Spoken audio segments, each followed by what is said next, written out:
Okay, so mapapansin nyo dito merong sa kaliwa niya merong template, no?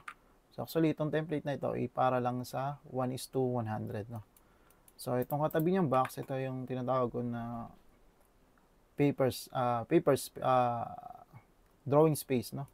So kumbaga ito na lang yung natitirang space originally from paper space, no? Or yung paper size. So yun ang natitira pag 1:100. So paano ba ito nakuha? So pagpunta tayo rito sa layout, so ito yung isang buong papel na long, no? So long size kasi to. Pinlat natin to. Ayan, naka-long siya, no? Long size. No? So siyempre itong long size na to ay mababawasan pa, no? Dahil sa kanyang title blocks, no? So kasama na rin siyempre yung margin, no? So makita nyo tong hidden line na to na kulay gray. So actually ito yung printable area, no? So pag lumagpas ka diyan, so hindi mapiprint yung ano or hindi makikita yung guhit, no? So kaya kailangan lagpas ka diyan, no? Okay?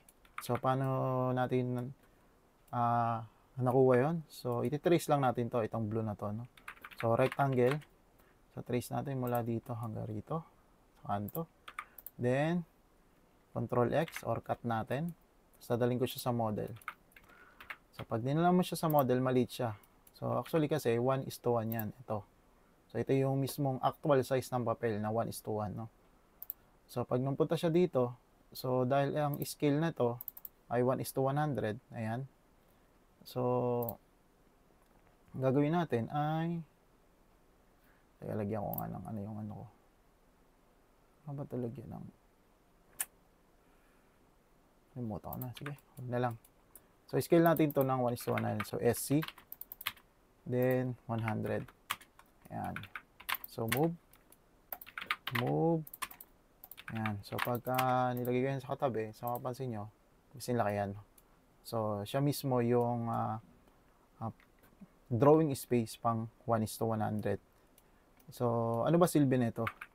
So ito yun. Kunyari may na-drawing na kayo na syempre pag i-drawing kayo nito. So 1:1 na drawing nyo. So ang scaling, tandaan nyo lagi ay sa layouts, no? Sa model 1:1 yan, no? So pag kunyari itong ano ba to? Ground floor plan. So pag nilagay nyo yan dito, mapapansin nyo alanganin siya, no? So ibig sabihin itong ground floor plan na to ay hindi mo siya pwedeng, hindi siya kasya pang 1:100 na scale. Ayan. So pagka ganyan, so umpisa pa lang alam na kagad natin na kung ano yung gagamitin nating scaling, no? So kunyari nagkataon na nung ano nagkasya siya, no? So gagawin mo lang ay ganito, no? Yung match properties mo lang to, no? Match properties mo lang to, yan lahat na yan, no? Yan, kasi ito ay pang 1:100. Eh kaso nangyari dito, hindi kasya ang 1:100. So anong gagawin natin? So pag ganyan, so move muna natin to. So ito, move rin natin. Ayan. Tapos copy pala natin to.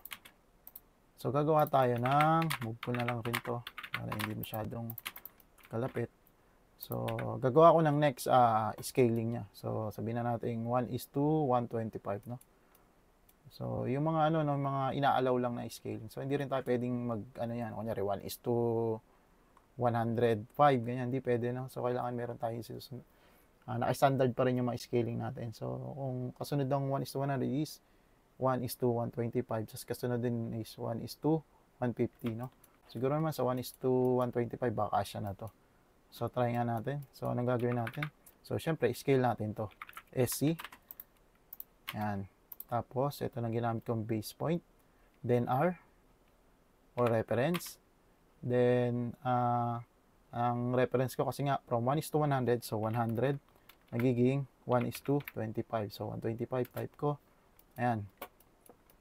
So ito na yung paper space ng pang 1:125. So try nga natin kung sakto siya. So punta tayo rito sa 1:100. Ayan. So pwede natin munang ilabas itong viewports. No? Pwede natin ilabas. So kapag medyo baguhan pa kayo sa AutoCAD, so para minsan kasi nakakalito pag dito ka na sa loob. No? Yung iba ginagawa, ito minumove mo na sa labas. Viewports, move. Ayan, pwede mo ilabas, no? So, yung viewports para siyang bintana, no, na nakatutok sa model. Okay? So, ayan siya. So, pag tinignan nyo, pang 1:100 yan, no? Ito. So, tanggalin natin, tapos 1:125. Actually, nagawa ko na ng 1:125 yan, no? So, kunyari, wala pa kayong 1:125 dito, punta kayong custom dito, tapos gawa lang kayo add. Tapos, kunyari, 1:125, no? So, ayan, katulad yan. Tapos, lagay nyo lang dito, syempre, kung 1 paper units equals to 125. So, ganun lang siya, no? Ganun ang kanyang paglalagay. So, kanina kasi nalagyan ko na kanina, no? Nag-testing kasi ako. So, ayan na, 1:125. So, once na merong ano doon, so, masiselect mo na siya dito. So, double-click mo lang tong viewports. Huwag nyo kalimutan i-unlock. Tapos yan, masiselect mo na 1:25. Ayan. So, pwede mo nang actually, hindi pa pwede i-lock, no? Para may usugo pa. So, ipapan ko lang, no? So, pag pinan mo, so, hindi mababago yung scale. Ayan. So, ito yung 1:125 na ginawa natin kanina. Then, lalak ko siya dito. Tapos, ititrace ko yung kanto niya, parehas. Ayan. So, dapat ito ay sakto dito. So, move lang natin to. Ayan. So, move natin dito sa kanto na to. Ayan. So, mapapansin nyo, 0, 0, no? Parehas lang siya. So, doon siya nakuha, no? Okay. So, testing natin kung ito ay kakasya na. Ayan. So, medyo pwede na, no? So, 1:125. Ngayon, pagka may babaguhin pa kayo, no? So, ito okay na to. Yung paper space or drawing space. Pero pagdating dito sa template, meron pa kayong babaguhin. So, bumalik tayo sa 1:100. So, tingnan natin kung ano ang kanyang text height. So, makikita nyo, 150, no? So, pag pumunta kayo rito, ang text height din nito nung sa dimension line is 150. So, ayan, nakita nyo, 150. So, pag pinagtabi mo to dito, dapat same size siya. So, pag ginawa ko itong for 183, ayan, yung text na yun. So, makikita nyo, magkasing laki yan, no? Okay? So, ganun din naman kung ano yung arrow size. Kung anong text height, yun din yung arrow size. Pag tinignan natin rito, kung 150 siya, makikita nyo arrow size is 150. So, actually, yun yung golden rule, no? Pagdating sa CAD, no? So, kung anong text height, dapat yun din ang kanyang mga arrow size. So, ngayon, pagka in-scale natin yan, hindi kasi nagbabago yan to. Pansinin nyo to. So, dahil in-scale natin to kanina, so dapat pala binago natin to. So, magiging 1:25 na siya. Ayan. So, pagka tinignan natin to, in-scale natin to kanina, so makikita nyo, 187.5 na. No? So, ibig sabihin nag-scale siya. Pag itinabi nyo natin siya dito, so, pansinin nyo, hindi lumaki yung dito sa dimension lines, no? So, ganun din dito sa arrow nito ng leader line, no? So, pag tinignan nyo yan, ayan, no, same pa rin. So, ibig sabihin, kailangan nating i-adjust to, no? So, ito, okay na to, mga to, no? So, malalaki na yan. So, ito yung original. Ayan. So, malalaki na yan. Ayan. Okay? So, ibig sabihin, goods na yan. So, ito na lang, dalawa ang babaguhin natin. So, paano natin babaguhin? So, una-una, kailangan alam natin kung ano yung naging height niya nung scale natin. So, 187.5. So, copy lang natin. So, ito, babaguhin natin. So, madali lang nung baguhin. Tatandaan nyo lang, may 5 lang babaguhin dyan. So, unahin natin to arrow size. So, 187.5. Tapos, ito, 187.5. So, pansin nyo kanina, 150 and 75. So, ang ratio niya is 2:1. So, gagawin lang natin, 187.5 divide 2 is 93.75. Yan. So, 93.75. So, ganun din dito. 187.5 and 93.75. Tapos, enter. Tapos, ganun din dito. Properties. So, actually dito, isa lang. No? Ay, ito pala dalawa. May 75 pa. So, 187.5 and 93.75. Okay. So, ayaw niya. Ayan, okay na. Enter, then close. Ayan. So, tingnan na nga natin kung okay na. So, lapit natin tong text na to. So, makikita nyo, parang parehas na, no? Kung ginawa natin 5229 to. So, ayan. Same na siya ng size, no? So, ayan na. So, bakit kailangan yung baguhin, no? Katulad nito, 1:25 and 1:100. Ba't kailangan yung baguhin? So, actually, meron siyang, parang ganito yun. So, iba-iba tayo ng scaling sa model, pero pagdating dito sa paper layout, so dapat kahit ano pang maging ano natin, scale natin, ang text height, mga arrow size ay dapat ay equal, no? So paano natin ma-check yung ganito? Kaso dalawa pa lang to, no? So gawa pa tayo ng pangatlo. So gawin naman natin is para mas maganda na tatlo comparison. Isa pa. So ito naman ay scale natin. Ito naman si 150. So SC. So R. So from 100 magiging 150. Yan. Ngayon, next is, so makita nyo papalaki siya, no? So gawin burahin na natin to para hindi na tayo mamali. Ito ay 150. Okay? Next. So check natin to kung ano naging size niya. So naging 225. Ayan. So yun ang magiging base natin. So ito ay dapat maging 225. So ang kalahati ng 225 ay 225 divide 2 ay 112.5. Ayan.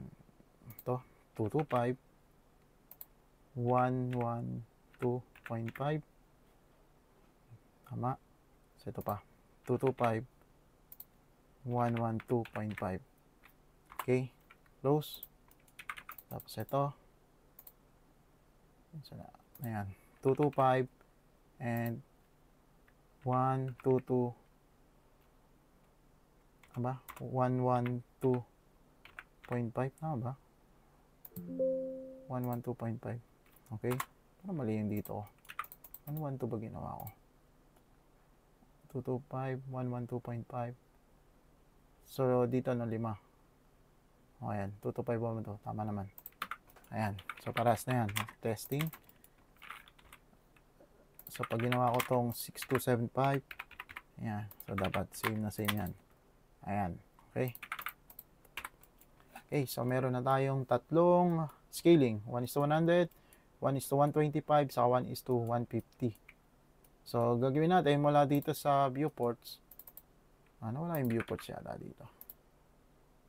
Move muna natin yung viewports. So, lagay natin sa labas. Ayan. Wala yung viewports. Ay, nasugo kasi. Ayan. So, gawin natin ay ganito. No? Ito na lang. Copy tayo. Ng tatlong Copy. 1:100. Dapat i-move ko muna to. Ayan. Copy. Gawin natin para equally. Gawin natin ayan. 4. Ayan. So, yung paper, ilagay ko 4 para alam natin yung itsura niya. So, ito dito. Ito pa. Kasama natin to. Ayan. So, dapat pati ito magkakasing laki, no? Ayan. So, kapag nag-scale tayo, itong kanyang label, magkakasing laki din, no? So, ayan. So, ito yung pang 1:100. So, dito naman tayo. Pang 1:125. Dito naman natin sa second quarter, no? So, dito ko siya lalagay. Ayan. Ano ba? Copy. Ayan. And ito. So, ito naman sa third. Copy. Ayan. May palatandaan tayo kasi may nakalagay siyang 150, 125, and 100. Copy. Ayan. Ayan. So, gagawa ko ng tatlong viewports na magkakaiba ang scaling. So, unahin ko si 1:100. Saan ba si 1:100? Ito ba yan?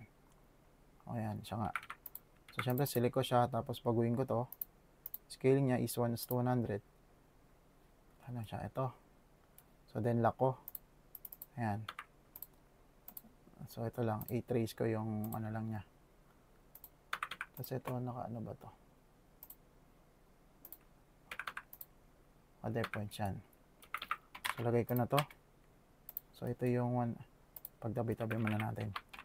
So, viewports, MB. Ito yung second. So, ito naman yung 1:125. Ayan. Then, lock. So, ito si 1:25. So, dapat saktong-sakto. Ayan. So, 1:125. 1:100. Another one, MB. Ay, MB. Ayan. So, dito naman, si 1:150. Kaso wala tayong 1:150. So, gawa tayo custom. Add. 1:150. Drawing units is 150. Then, okay. Then, okay lang. Scale na natin dito. 1:150. Ayan. Then, lock. Ayan. Trace natin to. Ayan. 1:150. Ayan. Tapos, syempre, move na natin doon sa position na ginawa natin kanina, no? So, ito yung sa una. 1:100. Ito naman si 1:125. And another 1:1. So, pag pinansin nyo, pag pinagdikit-dikit natin to,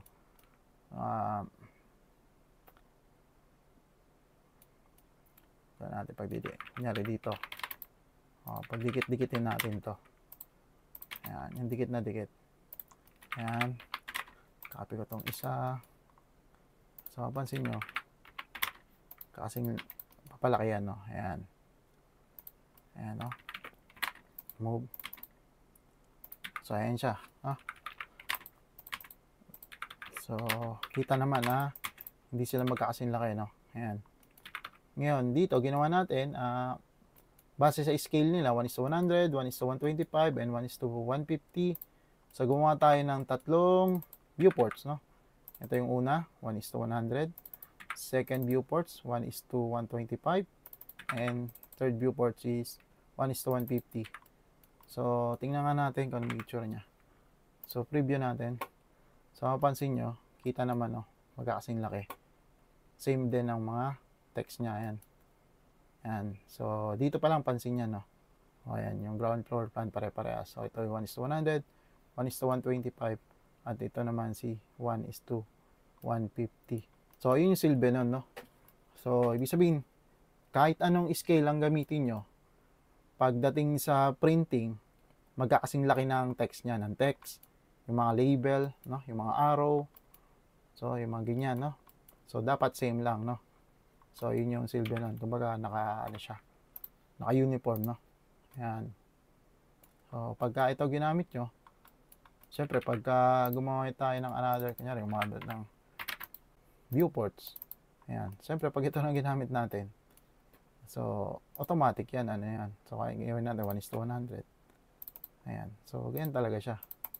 So, kita talaga na hindi sila magkakasing laki. So, pag ginawa natin to, scaling, ayan. So, magkaibang scaling, kung ano yung scaling niya, ayan na. So, ano silbi nito? So, parang ganito. Kunwari, sobrahin ko na to, no? So, kunwari, napag-decide nga tayo, kasi ito nga, 1:100, no?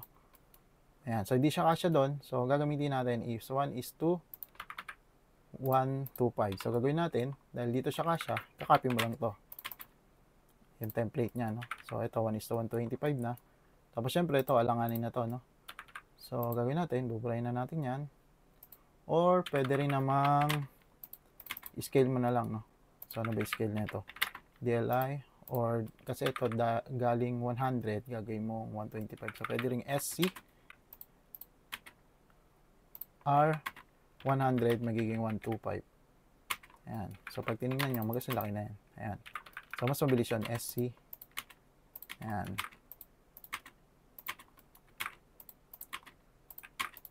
Best ka lang mag-scale. Tapos, naka-ano na. Ayun na yung nakaset na scaling. Scale factor. No? Ayan. Tapos, syempre ito, mababago. No? Yung mga text. So, MA. So, ito na masusunod. Yan. So, i-ano mo lang siya. Match properties mo lang siya. So, paparehas na siya. So, ibig sabihin, ang magiging, dimension line is pang 1:125 na rin. No? So, match properties na lang siya. Okay? Di ba? Mas mabilis siya. So, kaya ganyan yung practice na ginagawa sa industry, no? Yung may template, no? Para isiset lang kung saan siya papasok na scale, then gagamitin na yung template ng panggalan, no? So, mas mabilis kasi match properties lang gagawin, no? Ayan. Ano ba ba? Hindi ko na, ayan, okay na. Ayan. Ano pa ba? Oh, ito pala, hindi ko na SC. SC. Ayan. Tapos, okay lang, wala naman siyang iba. So, kung meron siyang ganito, so yung match properties na. Ganun din sa text, no? Ano ba mga text dyan? So, kaso malalaki yung text na ginamit dito. So, pwede na naman yan. Ayan. Ayan. Liliit na nga siya. Ayan. So, ayan dapat yung size ng text. Okay? So, ganun din dito, no? So, actually, ito ay pang 1:100, no? So, kunyari ito pang 1:100. Siyempre, lalaki rin to. So, actually, dapat meron din yan dito, no? Pang 1:100 to, dito. No? So, pag in-scale natin to, dito, pang 1:125. Ayan siya. SC. So, mahirap to dapat nandito yun, eh. Sa pagitan ng ang window tag ay dapat nasa pagitan ng window. Ayan. So, medyo matagal lang siyang SC midpoint between 2 points. Ayan. SC midpoints between 2 points. Ayan.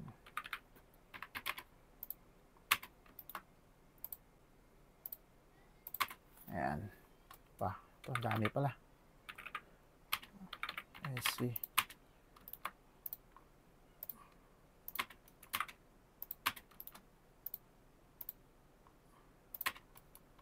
Ayan. Kasi pag hindi smack to yung ano nyo, gagalaw siya, no? Diba pag scaling, gagalaw siya dun sa kung saan mo sinet yung base point. So, kailangan base point mo dito sa pagitan. Kaya pag nag-SC ka, ang base point mo dapat sa pagitan nitong dalawang point na to. Ayan. Para dun siya lalaki.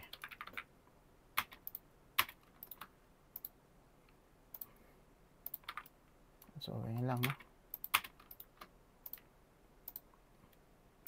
Ayan. So, ang ibig sabihin dito, ito lahatan, no? Ganyan. So, hababalik tayo rito. So, kasama yon yung mga drawing na yun ay magiging magkakasing laki, no? Regardless kung anong scale na ginamit mo sa model, pagdating dito ay magiging parehas na siya. So, katulad ng ginawa ko lang kanina, no? Sabat na wala to. Nilagay ko kasi, no? O, ayan. Okay? So, yun lang, no?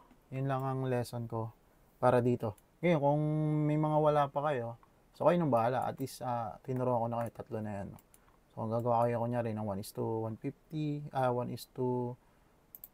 yung mga detailing, 1:50, 1:20. So, ganun lang din, no? I-scale down mo lang 1:100. So, pinakamagandang base is 100. At least, from 100, gagawin mo 20. So, 1/5, no?